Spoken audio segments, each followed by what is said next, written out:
Мен Культабан негізгі орта мектебінің 4-ші сынып оқушысы Тұрған Айкеріммін. Қазір балалар, мен сендерге байлық пен ақыл туралы ертегі айтып берейін. Мұқият тыңдаңдар.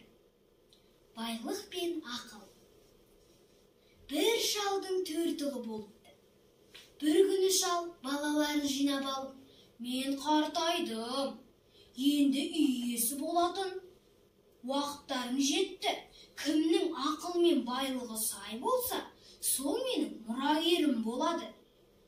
Әр қайсың маған байлықтарың мен ақылдарыңды көрсетіңдер, депті.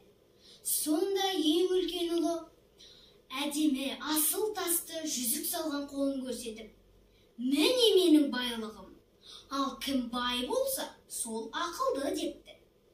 Екінші ұлы әдеміленіп, киініп келеді де, міне осы түрімді көргендер менің ақылым мен байлығымның алдында бас етім болады, дейді.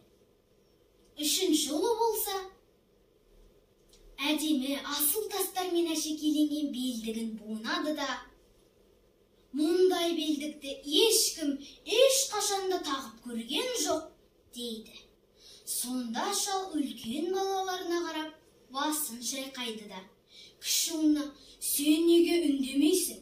Сен қандай байлығыңмен мақтанасың, дейді. Сонда